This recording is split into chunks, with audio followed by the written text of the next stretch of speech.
چلے جی پڑھیے۔ بسم اللہ الرحمن الرحیم۔ ملک عجم کی عام تسخیر۔ فتح نہاون کے بعد ہمدان فتح ہوا۔ چند روز کے بعد ہمدان والوں نے بغاوت اختیار کی۔ فاروق اعظم رضی اللہ عنہ نے اس کے بعد ایران کے مختلف صوبوں اور مختلف سمتوں کی طرف مختلف سردار نامزد فرما کر حکم دیا کہ ملک تسخیر کرتے اور بدامنی دور کر کے امن و امان قائم کرتے چلے جاؤ۔ چنانچہ کوفہ و بصرہ دونوں چھاؤنیوں کی سپاہ اور سردار تسخیر ایران کے کام میں مصروف ہو گئے۔ یہ عام لشکر کشی مندرجہ بالا واقعات کے بعد سن 21 ہجری میں شروع ہوئی۔ لشکر کشی کا حکم فاروق اعظم رضی اللہ عنہ نے ایرانیوں کی آئے دن کی بغاوتوں اور سازشوں سے تنگ آ کر دیا تھا، ورنہ فاروق اعظم رضی اللہ عنہ کی خوشی یہی تھی خوشی یہی تھی اچھا اوکے خوشی یہی تھی کہ ہم نے اپنے مقبوضہ علاقوں پر قائم رہیں اور اس حالت میں رہیں کہ ہم کو ایرانی چڑھائیوں کا خطرہ نہ ہو۔ غرض ایران میں فتوحات کا سلسلہ شروع ہوا۔ اول اصفہان عبداللہ بن عبداللہ کے ہاتھ پر فتح ہوا۔ حضرت نعیم بن مقرن نے رے آذربائیجان کو بڑے خونریز مارکوں کے بعد فتح کیا۔ نعیم بن مقرن کے بھائی سوید بن مقرن نے قومس کو فتح کر لیا۔ رستم مذکور مقتول کا بھائی اسفندیار حضرت اقبا رضی اللہ عنہ کے مقابلے میں گرفتار ہوا اور پھر جزیہ ادا کرنے کی شرط پر رہا۔ سوید بن مقرن نے قومس کے بعد جرجان کو فتح کر لیا۔ اس کے بعد کل صوبہ تبرستان مسلمانوں کے قبضے میں آ گیا۔ حضرت بکیر رضی اللہ عنہ نے آرمینیا فتح کیا۔ عبد الرحمن بن ربیعہ نے شہر بیضہ اور علاقہ خزر فتح کیا۔ ہاں یہاں پر دیکھیں، اب جی جو ایریوں کے نام آئے ہیں دیکھیں اوپر، اصفہان ہے، یہ بھی ایران کا اور عراق کا ایک صوبہ ہے۔ آذربائیجان جو ہے یہ بالکل فارس کے اوپر، بالکل ٹاپ کے اوپر ہے، ابھی دیکھتے ہیں میپ کے اوپر۔ اس کے بعد قومس ہے۔ یہ شہروں کے نام میں ایک دفعہ دیکھ لیں: تبرستان، قومس، آذربائیجان، اصفہان۔ ٹھیک ہے، اب آ جائیں میپ کے اوپر۔ میپ کے اوپر اچھا،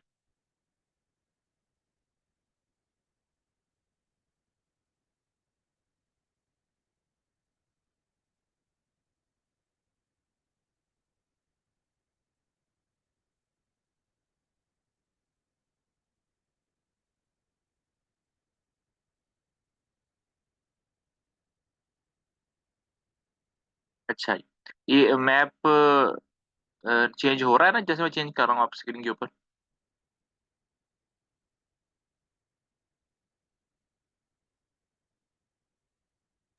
جی ہو رہا ہے سر۔ تو یہ دیکھیں، یہ آذربائیجان ہے یہ والا، اور اس کے بعد یہ آرمینیا ہے، اور اس کے بعد اور کون سے ایریے تھے؟ یہ تبرستان ہے، اور قومس دیکھیں، قومس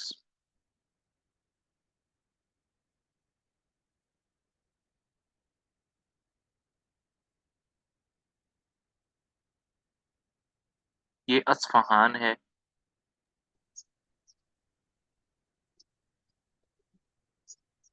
اور قومس نظر آ رہا ہے کسی کو؟ قومس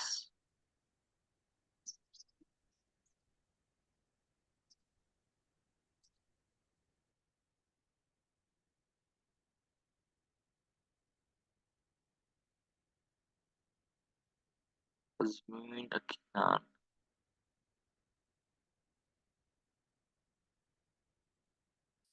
کسی اور میپ میں دیکھیں، نظر آ رہا ہے کسی کو قومس؟ قومس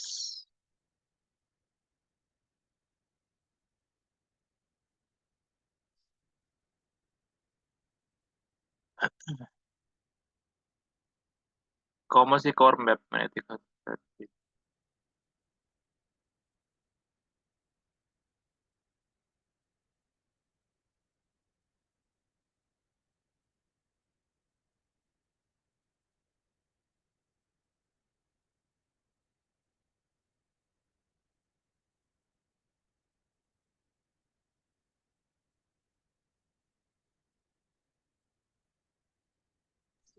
اس میں تو نظر نہیں آیا سر.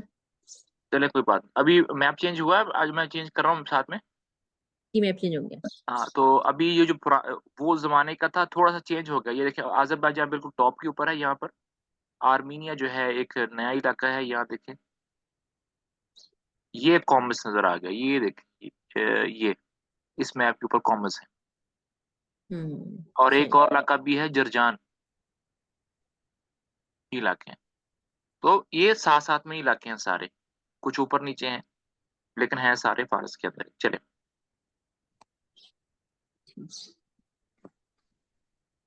چلے ٹھیک ہے. آصف بن عمر رضی اللہ عنہ نے عمر سن عمر 23 عمر ہجری میں، سوری عمر ہے. اچھا. عاصم بن آصف عمر بن کون عمر ہے رضی بلا؟ اللہ عاصم بن عمر کون ہے بلا؟ عمر رضی اللہ عنہ کے بیٹے. عمر رضی اللہ تعالیٰ عنہ کے بیٹے. کون سے بیٹے والا؟ کون سے؟ ہاں یہ سمجھ میں آ رہا کون سے بیٹے لگے تھے. یہ تو پتہ چل گیا کہ بیٹے ہیں. وہ واقعہ سنا آپ نے کہ ایک رات کو حضرت عمر گشت کر رہے تھے تو ایک عورت اپنی بیٹی کو کہہ رہی تھی کہ دودھ میں پانی ملاؤ جی جی ہمیں. جی جی جی جی جی. بالکل بالکل ہاں بالکل. تو اپنی بیٹی کو کہہ رہی تھی کہ دودھ کے اندر پانی ملاؤ. جی. ہمیں کون سا اس وقت میں عمر دیکھ رہا ہے. تو اتفاق سے عمر رضی اللہ تعالیٰ باہر بیٹھے تھے. وہ کسی سفر سے واپس آ رہے تھے تو آرام کرنے کے لیے بیٹھ گیا ان کی دیوار کے ساتھ ٹیک لگا کر. تو اندر سے دونوں ماں بیٹیوں کی جو گفتگو تھی وہ حضرت عمر نے سن لی. تو حضرت عمر کے ساتھ جو ہے وہ ان کے غلام اسلم تھے. تو کہا کہ صبح جو ہے نا ان گھر والوں سے بات کریں گے. صبح جب گئے تو وہ جو لڑکی تھی اس کی شادی عاصم سے کی تھی حضرت عمر رضی اللہ تعالیٰ نے. نہیں بالکل بالکل بالکل سر بالکل صحیح کہہ رہے ہیں. یہ واقعہ یاد آ گیا مجھے. بالکل چلے صحیح. ٹھیک ہے. آصف بن رضی اللہ عنہ سن 23 ہجری میں ملک سیستان. سیستان اور سہیل بن عدی نے کرمان فتح کیا. حکم بن امر تغلبی نے مکران یعنی بلوچستان کا ملک فتح کیا.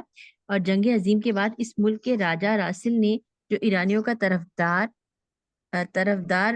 وبا جگزار، کیا پڑھیں گے اس کو، وبا جگزار تھا، ہاں شکست دی. حکم بن عامر رضی اللہ عنہ نے فاروق اعظم رضی اللہ عنہ کی خدمت میں فتح کی خوشخبری کے ساتھ چند اونٹ بھی جو لوٹ میں لائے تھے بھیجے. حضرت سہار عبدی رضی اللہ عنہ اور حضرت حکم رضی اللہ عنہ کی طرف سے یہ خوشخبری اور ہاتھی لے کر مدینے گئے تھے. سہاری عبدی رضی اللہ تعالیٰ عنہ سے فاروق اعظم نے اس نواح کے حالات معلوم کرنے کے بعد حکم بن عمر کو لکھا کہ بس جہاں تک پہنچ گئے ہو یہیں رک جاؤ، اب آگے نہ بڑھو. اوپر بیان ہو چکا ہے کہ یزجرد صدر خراسان یعنی مرو میں مقیم تھا. فاروق اعظم نے خراسان کی فتح کا علم احنف بن قیس کو دیا جس نے اول ہرات کو فتح کیا. اس کے بعد وہ مرو یعنی شاہجہاں کی طرف بڑھے. یزجرد یہی مقیم تھا. وہ مرو شاہجہان سے مرو رود چلا گیا. خاقان چین نزد دوسرے سلاطین کو امداد کے لیے خطوط لکھے. احنف بن قیس مرو شاہجہان پر قبضہ کرتے ہوئے مرو رود کی طرف بڑھے. یزجرد یہاں سے بھی بھاگا اور بلخ میں جا کر دم لیا. خراسان میں چونکہ یزجرد مقیم تھا، یہاں سخت مارکا پیش آنے کا احتمال تھا. اس لیے فاروق اعظم نے احنف بن قیس کی کمک کے لیے کئی فوجی دستے تجربہ کار اور بہادر سپہ سالاروں کی ماتحتی میں روانہ کیے تھے. یہ تازہ دم فوج جب احنف بن قیس کے پاس پہنچ گئی تو انہوں نے تمام لشکر کو ہمراہ لے کر بلخ پر حملہ کیا، مگر یزجرد شکست کھا کر بھاگا اور دریائے جیوہان سے اتر کر ترکستان کے علاقے میں چلا گیا. احنف بن قیس رضی اللہ عنہ نے تمام خراسان پر قبضہ کر کے مرو رود کو صدر مقام قرار دیا. خراسان کی فتح کا حال جب فاروق اعظم کو معلوم ہوا تو احنف کی بہادری اور مردانہ کارناموں کی تعریف کی، لیکن فرمایا کہ کاش ہمارے اور خراسان کے درمیان آگ کا دریا حائل ہوتا. مدعا آپ کا یہ تھا کہ فتوحات کی وسعت کوئی اچھی بات نہیں ہے. آپ نے عنب بن قیس کو لکھا کہ تم جہاں تک پہنچ چکے ہو اس سے آگے ہرگز نہ بڑھو۔ یزدجرد جب خاقان کے پاس فرغانہ میں پہنچا تو اس نے اس کی بڑی عزت کی اور زبردست فوج لے کر یزدجرد کے ہمراہ خراسان کی طرف روانہ ہوا۔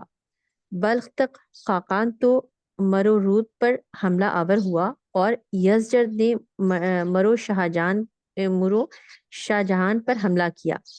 خاقان کو مرو رود میں عنب بن قیس کے مقابلے میں ناکامی ہوئی اور اپنے بعض ناموروں کو قتل کرا کر وہاں سے فرغانہ کی طرف چل دیا۔ خاقان کو فرغانہ کی طرف راہی سن کر یزدجرد نے بھی مرو شاہجہان سے محاصرہ اٹھایا اور ترکستان کی طرف چلا۔ یزدجرد کے امیروں اور سرداروں نے یہ دیکھ کر کہ یزدجرد کا اقبال یاور نہیں رہا، اس سے تمام زر و جواہر اور مال و اسباب جو وہ اپنے ہمراہ ترکستان کو لے جانا چاہتا تھا چھین لیا، اور یزدجرد بیگ بینی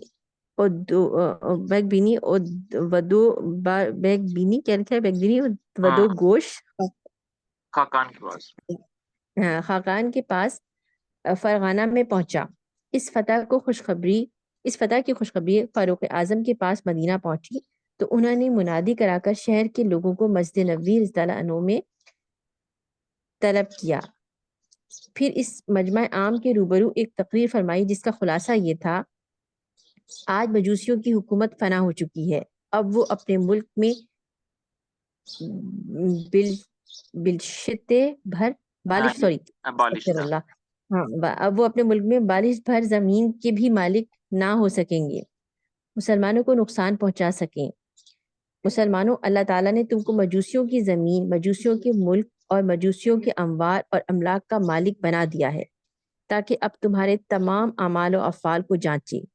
پس مسلمانوں، تم اپنی حالت کو تغیر نہ ہونے دینا، ورنہ اللہ تعالیٰ تم سے بھی حکومت چھین لے گا اور کسی دوسری قوم کو دے دے گا۔ اس کے چند ہی روز بعد فاروق اعظم رضی اللہ عنہ کی شہادت کا واقعہ مدینہ منورہ میں پیش آیا۔ اچھا جی، یہاں پر دیکھ لیتے ہیں تھوڑا سا۔ پتہ نہیں یہ میپ بار بار دکھانا آپ لوگوں کے لیے کتنا انٹرسٹنگ ہے، لیکن میرے لیے بہت انٹرسٹنگ ہے میپ دیکھنا، کیونکہ میں نے اس کو بہت مس کیا ہے اپنے پڑھائی کے دنوں میں، تو اس لیے جب تک چیزیں آپس میں کنیکٹ نہ ہوں تو مجھے سمجھ میں نہیں آتا ہے سارا۔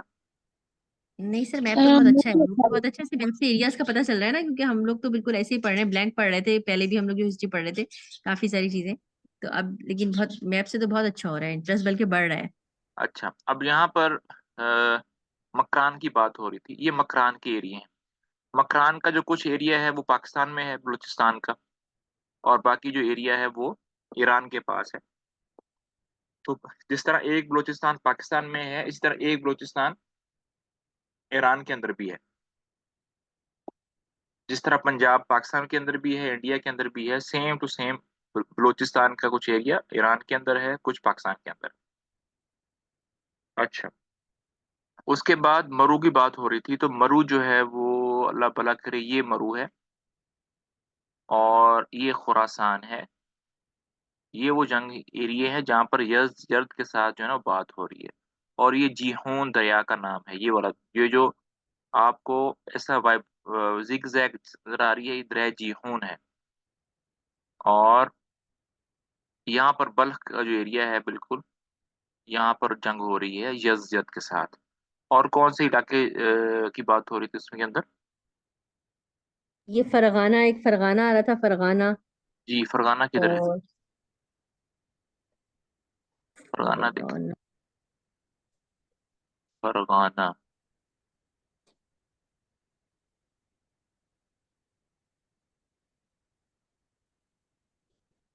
اچھا جی، چلے نہیں مل رہا تو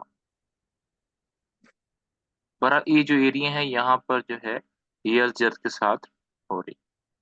اب آپ نے دیکھا کہ یہ بھی بالکل اینڈ ہے ایران کا، کیونکہ اس کے بعد جو ہے نا یہ ایریا شروع ہو جاتے ہیں اس کے افغانستان وغیرہ کے، یہ جو آپ کو کابل نظر آ رہا ہے یہ والا، تو یہ بھی فارس کا بالکل اینڈ ہے۔ یہاں تک حضرت عمر فاروق رضی اللہ تعالیٰ نے آگے بڑھنے سے روک دیا، کیونکہ وہ یہ چاہتے تھے کہ ملک آگے نہ بڑھے، کیونکہ پھر مجھے انتظامی کارروائیوں میں کیا ہو جائے گا، پرابلم ہو جائے گا، میں اتنے ایریا کو مینج نہیں کر پاؤں گا۔ اور اس کے بعد یہاں پر بھی ہم نے دیکھا کہ آرمینیا تک فتح کر لیا، اور یہاں پر ویسے ہی یہاں پر جزیرہ عرب ہے یہاں پر، تو مطلب دونوں ٹاپ کے ایریا تک انہوں نے کیا کر لیا، فتح کر لیا ہے۔ تو اب اس سے آگے جو ہے آگے تو بڑھ نہیں سکتے، کیونکہ فاروق اعظم رضی اللہ تعالیٰ عنہ نے آگے بڑھنے سے روک دیا۔ اور اس کے بعد جیسے ابھی ہم پڑھیں گے، ایک بہت بڑا قحط آ گیا مدینے کے اندر، اس کی وجہ سے بھی تھوڑا سا پرابلم کریٹ ہو گیا، تو پھر اس کے بعد ان کی شہادت بھی ہو گئی۔ چلیں، قحط اور تعاون۔ ٹھیک ہے۔ قحط اور تعاون۔ سن 17 ہجری کے آخری ایام میں عراق، شام اور مصر میں تعاون نمودار ہوا، اور سن 18 ہجری کی ابتدا سے ہی اس وبا میں اشتداد کی کیفیت پیدا ہوئی۔ ساتھ ہی سرزمین عرب میں قحط عظیم برپا ہوا۔ غلے کی کمی سے تمام ملک میں بڑی پریشانی پھیلی۔ فاروق اعظم نے قحط دور کرنے اور لوگوں کی مصیبت کو ہلکا کرنے کی کوشش میں حیرت انگیز سرگرمی اور جفاکشی کا اظہار فرمایا۔ صوبہ جات ممالک اسلامیہ کے عاملوں کے پاس احکام بھیجے گئے کہ اہل مدینہ کے لیے غلہ جہاں تک ممکن ہو روانہ کریں۔ اس حکم کی تعمیل میں حضرت عمر بن عاص رضی اللہ تعالیٰ عنہ نے مصر سے 20 جہاز غلہ کے بھیجے۔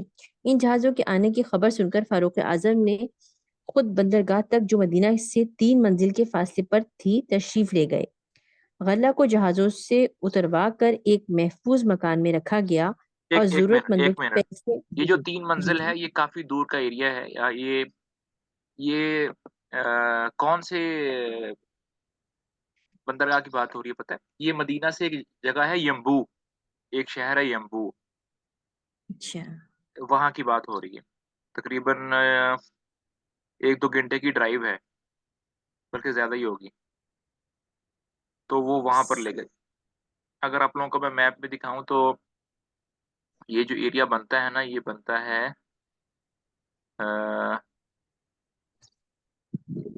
سب سے پہلے دیکھتے ہیں کہ قحط جو ہے نا وہ آیا کن کن ایریا کے اندر تھا۔ تو اس کو تاریخی کتابوں میں عام الرمادہ بھی کہتے ہیں، عام الرمادہ، رمادہ کہتے ہیں ریت کو یا راکھ کو۔ تو یہ قحط آیا اس طرح سے تھا کہ ہوا بہت تیز چل رہی تھی، جس کی وجہ سے جو ہے جانوروں کا کھڑا ہونا بہت مشکل ہو گیا تھا، بارش نہیں ہو رہی تھی، ڈرائنس بہت زیادہ ہو گئی تھی، مٹی اڑ رہی تھی بہت زیادہ، جس کی وجہ سے جانور جو ہے نا وہ ہلاک ہونا شروع ہو گئے۔ جب جانور ہلاک ہونا شروع ہوئے تو ظاہری بات ہے ان کا گوشت وغیرہ، دودھ وغیرہ استعمال نہیں ہوتا تھا، جو کہ مین غذائیں تھیں اس زمانے میں، تو انسانوں کو بھی پرابلم آنا سٹارٹ ہوگا۔ تو اس کو تاریخی کتابوں میں عام الرمادہ کہا جاتا ہے۔ تو یہ مصر ہے، ٹھیک ہے۔ یہاں سے پھر انہوں نے مدینہ ساحل کے ذریعے سے، یہ جو بیچ میں سمندر آتا ہے، تو یہاں پر انہوں نے سمندر کے ذریعے بھجوایا۔ تو یہ تقریباً یہ عراق کا ایریا ہے، یہ شام کا ایریا ہے، ان علاقوں میں قحط آیا تھا۔ یہ جو فارس کا علاقہ ہے یہ اس میں قحط نہیں آیا تھا۔ تو مصر سے حضرت عمر بن عاص نے 20 جہاز بھجوائے گلے کے۔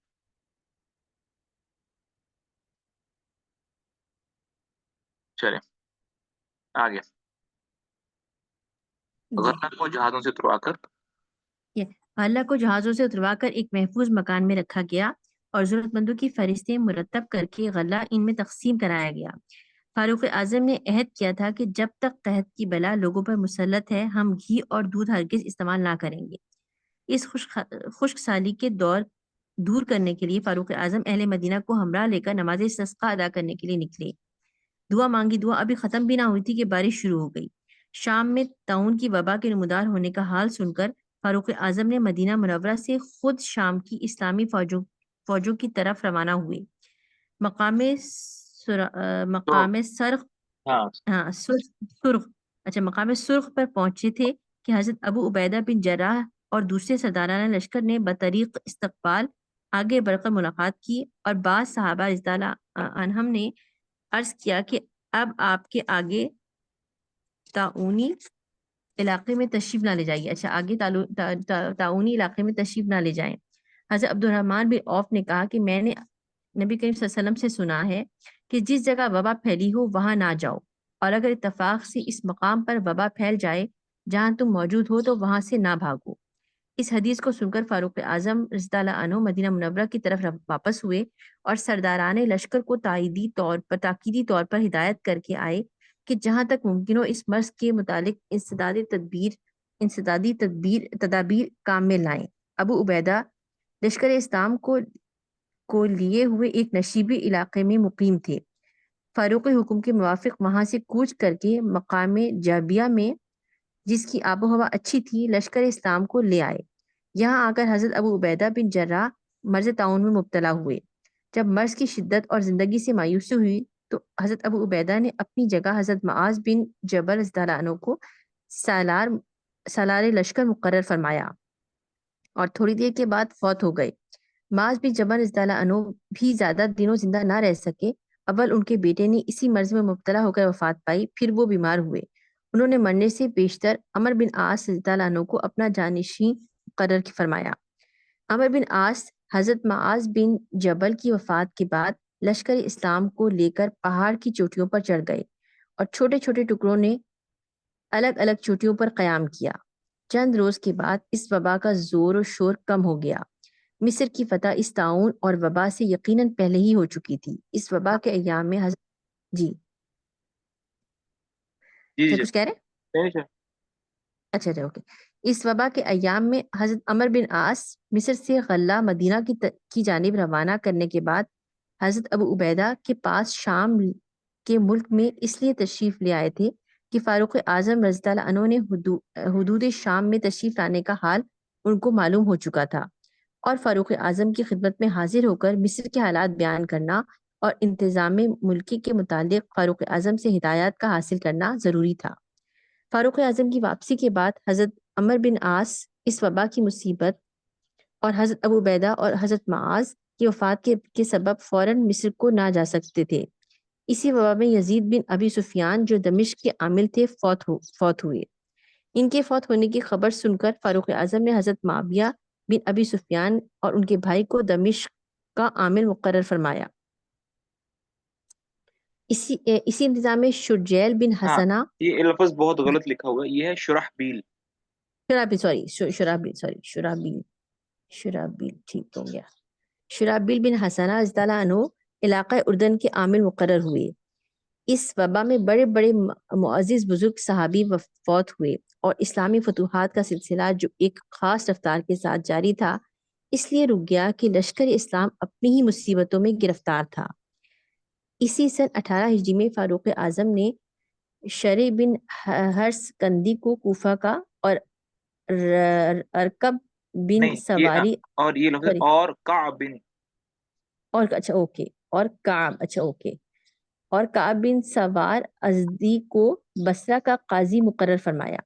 اسی سال فاروق اعظم نے مکہ اور مدینہ کے درمیان مسافروں کی راحت کے لیے مکانات اور کنویں تعمیر کروائے، خانہ کعبہ کے صحن کی توسیع کی اور لوگوں کے مکانات خرید کر صحن کعبہ میں شامل کیے۔ اچھا جی، اب یہاں پر دیکھیں شام جو ہے، شام کے اندر جو بڑے بڑے معزز صحابی تھے وہ فوت ہو گئے۔ ابھی حضرت عمر بن عاص وہاں پر ہیں جو پرانے صحابہ میں۔ اچھا، یہ جو ساتھ ساتھ میں ہم آگے بڑھ رہے ہیں تاریخ کے اندر، تو ساتھ میں ہم یہ بھی ذہن میں رکھیں کہ جو بڑے بڑے صحابہ تھے، ظاہری بات ہے دنیا سے ہر ایک نے جانا ہے، اب وہ چلے جا چکے ہیں، اور ابھی جو وہ صحابہ جو کہ نبی صلی اللہ علیہ وسلم کے زمانے میں چھوٹے بچے تھے، یہ ان کا دور چل رہا ہے۔ جیسے مثال کے طور پر جیسے صحابہ کی جو اولاد ہے نا وہ آگے آ رہی ہے، جیسے حضرت عمر کے بیٹے آ گئے، حضرت عثمان کے بیٹے، حضرت علی کے بیٹے، اور جیسا مطلب بڑے بڑے صحابہ کی آگے سیکنڈ جنریشن جو ہے نا وہ سٹارٹ ہو رہی ہے۔ چلیں نہیں آگے۔ فتوحات فاروقی۔ اوپر جن جن ملکوں اور صوبوں کی فتوحات کا ذکر ہوا ہے ان میں فارس و عراق اور جزیرہ خراسان و بلوچستان، شام و فلسطین، مصر و آرمینیا وغیرہ کا تذکرہ آ چکا ہے۔ یہ فتوحات جو فاروق اعظم رضی اللہ عنہ کی 10 سالہ خلافت کے زمانے میں ہوئیں معمولی فتوحات نہیں سمجھی جا سکتی۔ فاروق اعظم نے سن 22 ہجری میں اسلامی سلطنت کے جو صوبے مقرر فرمائے تھے اس کی تفصیل اس طرح ہے: مکہ، مدینہ، شام، جزیرہ، بصرہ، کوفہ، مصر، فلسطین، خراسان، آذربائیجان، فارس۔ ان میں سے بعض صوبے ایسے تھے جو دو صوبوں کے برابر سمجھے جاتے تھے۔ بعض صوبوں کے صدر مقام بھی دو تھے اور دونوں جگہ الگ الگ صوبے دار مع اپنے کامل عملہ کے ساتھ کامل عملہ کے رہتے تھے۔ ہر صوبے میں ایک والی یا عامل، ایک کاتب یا میر ہاں منشی، ایک بخشی فوج، ایک صاحب الخراج یا کلکٹر، ایک افسر پولیس اور ایک افسر خزانہ، ایک قاضی ضرور ہوتا تھا۔ خلافت فاروقی پر ایک عام تبصرہ لکھنے سے پیشتر شہادت فاروقی کا حال بھی بیان کر دینا مناسب معلوم ہوتا ہے۔ واقعہ شہادت فاروق اعظم رضی اللہ عنہ۔ مدینہ منورہ میں مغیرہ بن شعبہ کا ایک نصرانی غلام فیروز نامی، جس کی کنیت ابو لؤلؤ تھی، رہتا تھا۔ اس نے ایک روز بازار میں فاروق اعظم رضی اللہ عنہ سے شکایت کی کہ میرا آقا مغیرہ بن شعبہ مجھ سے زیادہ محصول لیتا ہے، آپ کم کرا دیجئے۔ فاروق اعظم رضی اللہ عنہ نے اس سے دریافت کیا کہ کس قدر محصول وہ وصول کرتا ہے۔ ابو لؤلؤ نے کہا 2 درم 7 آنے روزانہ۔ فاروق اعظم رضی اللہ عنہ نے دریافت کیا کہ تو کیا کام کرتا ہے؟ اس نے کہا آہنگیری، نقاشی اور نجاری۔ آپ نے فرمایا کہ ان آہنگیری کیا چیز ہے؟ جی آہنگیری کچھ وہ اس کا کام ہے، یہ لوہے ووہے کا کوئی کام ہے لوہے کا، ہاں اس پہ؟ لوہے کا کام جی اور نجاری ٹھیک، لکڑی کا کام۔ اوکے، نجاری لکڑی کا کام۔ آپ نے فرمایا ان سندوں کے مقابلے میں یہ رقم زیادہ نہیں ہے۔ یہ سن کر ابو لؤلؤ اپنے دل میں سخت ناراض ہوا۔ فاروق اعظم رضی اللہ عنہ نے پھر اس سے مخاطب ہو کر کہا کہ میں نے سنا ہے کہ تو ایسی چکی بنانا جانتا ہے کہ جو ہوا کے زور سے چلتی ہے، تو مجھ کو بھی ایسی چکی بنا دے۔ اس نے جواب میں کہا کہ بہت خوب، میں ایسی چکی بنا دوں گا کہ جس کی آواز اہل مغرب و مشرق سنیں گے۔ دوسرے دن نماز فجر کے لیے لوگ مسجد نبوی میں جمع ہوئے۔ ابو لؤلؤ ایک خنجر لیے ہوئے مسجد میں داخل ہوا۔ جب نماز کے لیے صفیں درست ہو گئیں اور فاروق اعظم رضی اللہ عنہ امامت کے لیے آگے بڑھ کر نماز شروع کر چکے، تو ابو لؤلؤ نے جو مسلمانوں کے ساتھ صف اول میں کھڑا تھا، نکل کر فاروق اعظم پر خنجر کے 6 وار کیے، جن میں ایک وار ناف سے نیچے پڑا۔ فاروق اعظم نے فوراً حضرت عبد الرحمن بن عوف رضی اللہ عنہ کو کھینچ کر اپنی جگہ کھڑا کر دیا اور خود زخموں کے صدمے سے بے ہوش ہو کر گر پڑے۔ حضرت عبد الرحمن بن عوف نے لوگوں کی اس حالت میں نماز پڑھائی کہ فاروق اعظم زخمی سامنے پڑے تھے۔ ابو لؤلؤ اپنا وار کر کے مسجد نبوی سے بھاگا۔ لوگوں نے اس کے پکڑنے کی کوشش کی، اس نے کئی شخصوں کو زخمی کیا اور کلیب بن ابی بکیر رضی اللہ عنہ کو شہید کر دیا۔ بالآخر گرفتار کر لیا گیا، لیکن اس نے گرفتار ہوتے ہی خودکشی کر لی۔ نماز فجر پڑھ لینے کے بعد لوگ فاروق اعظم کو مسجد سے اٹھا کر ان کے گھر لائے۔ انہوں نے ہوش میں آتے ہی سب سے پہلے دریافت کیا کہ میرا قاتل کون تھا۔ لوگوں نے بتایا، ابو لؤلؤ کا نام بتایا۔ آپ نے فرمایا اللہ کا شکر ہے کہ میں ایسے شخص کے ہاتھ سے نہیں مرا جو اپنے آپ کو مسلمان کہتا ہو، جس نے اللہ کو ایک سجدہ بھی کیا ہو۔ ایک طبیب نے آ کر آپ کو دودھ اور نبیذ پلایا تو وہ زخم کے راستے باہر نکل آیا۔ یہ حالت دیکھ کر لوگوں کو آپ کی زندگی سے مایوسی ہوئی اور عرض کیا کہ جس طرح حضرت ابوبکر صدیق رضی اللہ عنہ نے اپنے آپ کو اپنا جانشی مقرر فرما دیا تھا، آپ بھی کسی کو اپنا جانشی مقرر فرما دیں۔ آپ نے حضرت عبد الرحمن بن عوف، حضرت سعد بن ابی وقاص اور حضرت زبیر بن عوام، حضرت طلحہ، حضرت علی، حضرت عثمان بن عفان رضی اللہ تعالیٰ عنہم کو طلب فرمایا۔ حضرت طلحہ رضی اللہ عنہ مدینہ منورہ میں تشریف نہ رکھتے تھے۔ فاروق اعظم نے 5 آدمیوں سے مخاطب ہو کر فرمایا 3 روز تک طلحہ کا انتظار کرنا، اگر وہ 3 روز تک آ جائیں تو ان کو بھی اپنی جماعت میں شامل کر لینا، اور 3 روز تک نہ آئیں تو پھر تم 5 آدمی ہی مشورہ کر کے اپنے آپ میں سے کسی ایک کو اپنا امیر بنا لینا۔ اس کے بعد آپ نے اپنے بیٹے عبداللہ بن عمر رضی اللہ عنہ کو بلا کر فرمایا اگر لوگ خلافت و امارت کے انتخاب میں اختلاف کریں تو تم کثرت کے ساتھ شریک ہونا، اور اگر فریقین برابر تعداد کے ہوں تو تم اس گروہ میں شامل ہونا جس میں عبد الرحمن بن عوف شامل ہوں۔ پھر ابو طلحہ انصاری اور مقداد بن اسود رضی اللہ عنہ کو بلا کر حکم دیا کہ جب یہ لوگ خلیفہ کے انتخاب و تقرر کی غرض سے ایک جگہ مشورہ کرنے کو جمع ہوں تو تم دونوں دروازوں پر کھڑے رہنا اور کسی کو ان کے پاس نہ جانے دینا جب تک وہ مشورے سے فارغ نہ ہو جائیں۔ پھر آپ نے مذکورہ بالا حضرات کو مخاطب کر کے فرمایا جو شخص خلافت کے لیے منتخب ہو اس کو وصیت کرتا ہوں کہ وہ انصار کے حقوق کا بہت خیال رکھے، کیونکہ یہ وہ لوگ ہیں جنہوں نے حضرت محمد مصطفیٰ صلی اللہ علیہ وسلم کی مدد کی مہاجرین کو اپنے گھروں میں ٹھہرایا، انصار تمہارے محسن ہیں، ان کے ساتھ تم کو احسان کرنا چاہیے، ان کی خطا و لغزش سے حد الامکان درگزر اور چشم پوشی اختیار کرنا مناسب ہے۔ تم میں سے جو شخص خلیفہ منتخب ہو اس کو مہاجرین کا بھی پاس اور لحاظ رکھنا چاہیے، کیونکہ یہی لوگ مادہ اسلام ہیں۔ اسی طرح ذمیوں کا بھی پورا خیال رکھنا چاہیے، ان کے ساتھ اللہ اور رسول کی ذمہ داری کو کما حق ملحوظ رکھا جائے، اور ذمیوں سے جو وعدہ کیا جائے اس کو ضرور پورا کیا جائے، ان کے دشمنوں کو دور کیا جائے، ان کی طاقت سے زیادہ ان کو تکلیف نہ دی جائے۔ پھر اپنے بیٹے حضرت عبداللہ بن عمر رضی اللہ عنہ کو بلا کر حکم دیا، حضرت عائشہ رضی اللہ عنہ کی خدمت میں جاؤ اور حضرت ابوبکر صدیق رضی اللہ عنہ کے پہلو میں دفن کیے جانے کی اجازت حاصل کرو۔ وہ حضرت عائشہ صدیقہ رضی اللہ عنہ کے پاس کی خدمت میں حاضر ہوئے اور فاروق اعظم کی التجا پیش کی۔ حضرت عائشہ صدیقہ رضی اللہ عنہ نے فرمایا کہ یہ جگہ میں نے اپنے لیے تجویز کی تھی، لیکن اب میں عمر فاروق رضی اللہ عنہ کو اپنی ذات پر ترجیح دیتی ہوں، ان کو ضرور اس جگہ پر دفن کیا جائے۔ یہ خبر سن کر حضرت عبداللہ رضی اللہ عنہ نے فاروق اعظم رضی اللہ عنہ کو سنائی تو وہ بہت خوش ہوئے اور فرمایا میری سب سے بڑی مراد بر آئی۔ 4 شنبہ 27 ذی الحج سن 23 کو آپ زخمی ہوئے اور یکم محرم سن 24 ہجری کو ہفتے کے دن فوت ہو کر مدفون ہوئے۔ 10.5 برس کی خلافت کی نماز جنازہ حضرت صہیب رضی اللہ عنہ نے پڑھائی، حضرت عثمان غنی رضی اللہ عنہ، حضرت علی، حضرت زبیر، حضرت عبد الرحمن بن عوف اور حضرت عبداللہ بن عمر رضی اللہ عنہ کے نے قبر میں اتارا۔ سبحان اللہ۔ ازواج و اولاد۔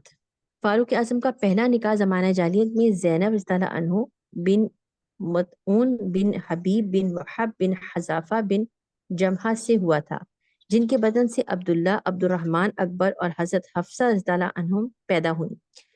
زینب رضی اللہ عنہ مکہ میں ایمان لائیں اور وہیں فوت ہوئیں۔ یہ عثمان بن مطعون رضی اللہ عنہ کی بہن تھی جو اول المسلمین تھے، جن کا اسلام لانے والوں میں 14 نمبر تھا۔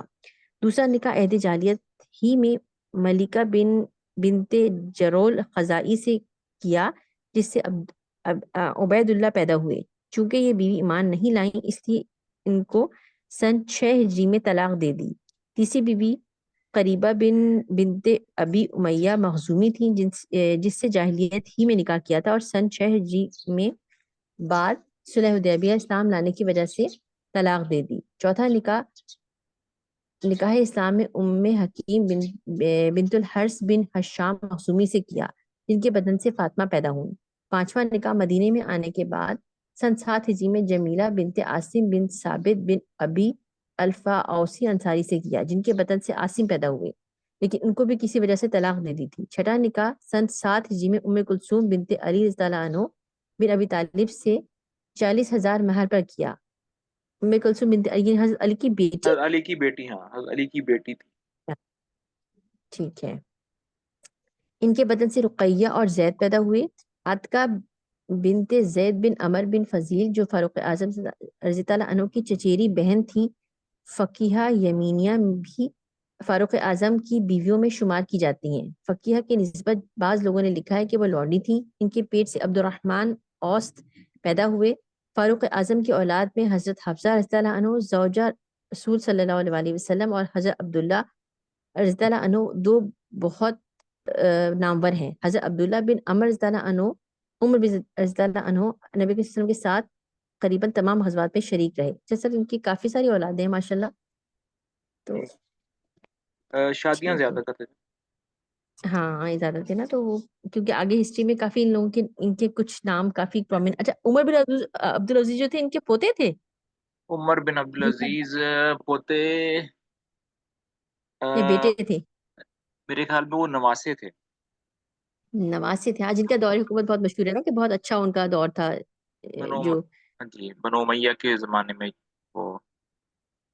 چلیں جی، اتنا ہی اچھا۔ کافی ہے انشاءاللہ، باقی پھر کل کی کلاس میں پڑھیں گے۔ جزاک اللہ۔